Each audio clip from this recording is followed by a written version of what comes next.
चलो मलिया, जरा जोर लगा के करो ना बेटी। आप सीधी खड़ी रहें। अच्छा हो जाती हूँ। पेट तो अंदर करें। कैसे? अरे सांस तो रोके अपनी। 2 मिनट के लिए रोके।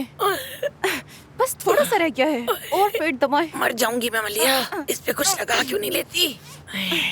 आधा हो गया है। सांस रोके। 1 मिनट। शुक्र है हो गया। शुक्र है। आपसे किसने कहा था आप इतने फिटिंग के कपड़े पहने? खरीदते वक्त तो मुझे बिल्कुल सही लगे और मैं रोटी भी नहीं खा रही थी इतने दिन से। शायद आज पेट फूला हुआ है मेरा, ऐसा ही होगा और क्या वजह होगी। तकरीब के बीच में अगर ये फट गया तो क्या करेंगी? अब ऐसी बातें तो मत करो मलिया, क्यों डराती रहती हो मुझे बस हर वक्त ही। ऐसा ना हो कहीं हमें देर हो जाए, वक्त पे तैयार हो जाओ मलिया। हाँ, ये क्रीम लगा लेती हूँ, बड़ी अच्छी खुशबू है इसकी। शुक्र है कपड़े ठीक आ गए मुझे।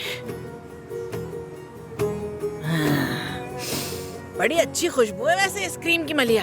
अम्मी, क्या मसला है? ये बालों के लिए है। तो मुझे कैसे पता चलेगा? कुछ लिखा थोड़ी है इस पे। देखो कुछ भी नहीं लिखा, कैसे पता चले कि बालों की है या मुंह की? तो पूछ लेती, फेस क्रीम यहाँ है। हाँ हाँ ठीक है, शुक्रिया तुम्हारे बताने का, लेकिन अब जाया तो नहीं कर सकती ना, लगा लेती हूँ। क्या करूँ? कैसी लग रही हूँ? आप और आपकी माँ मिलकर मेरे बेटे की जिंदगी बर्बाद कर रहे हो।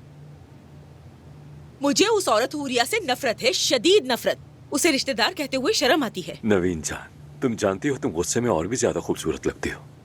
हाँ, मैं जानती हूँ तुम क्या चाहते हो अब्बास। तुमने फिर से अपनी माइग्रेन की गोलियां नहीं खाई, कितनी बार कहा है खा लिया करो। तौबा तौबा।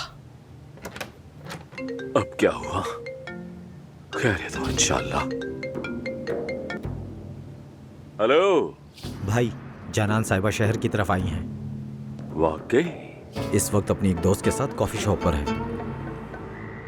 ठीक है फिर, अच्छा है। तुम वाकई एक अच्छे बोनस के हकदार हो, एक बहुत ही तगड़ा वाला बोनस। ठीक है मैं आ रहा हूँ, बाद में मिलते हैं।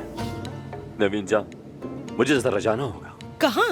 हिकमत का एक्सीडेंट हो गया है। हिकमत कौन है? अरे वही हिकमत जो कद में थोड़ा छोटा सा है, बोनस है। अब्बास तुम मजाक कर रहे हो, घर में आज मंगनी की तकरीब है। तुम तैयार हो जाओ, मैं जब तक वापस आ जाऊंगा। देखो इस तरह मुझ पे दबाव मत डालो तुम। अगर मैं ना पहुंच सका तो अदनान से कह देना कि रस्म पूरी कर दे। अदनान मेरा अपना खून है और ये जिंदगी और मौत का मामला है।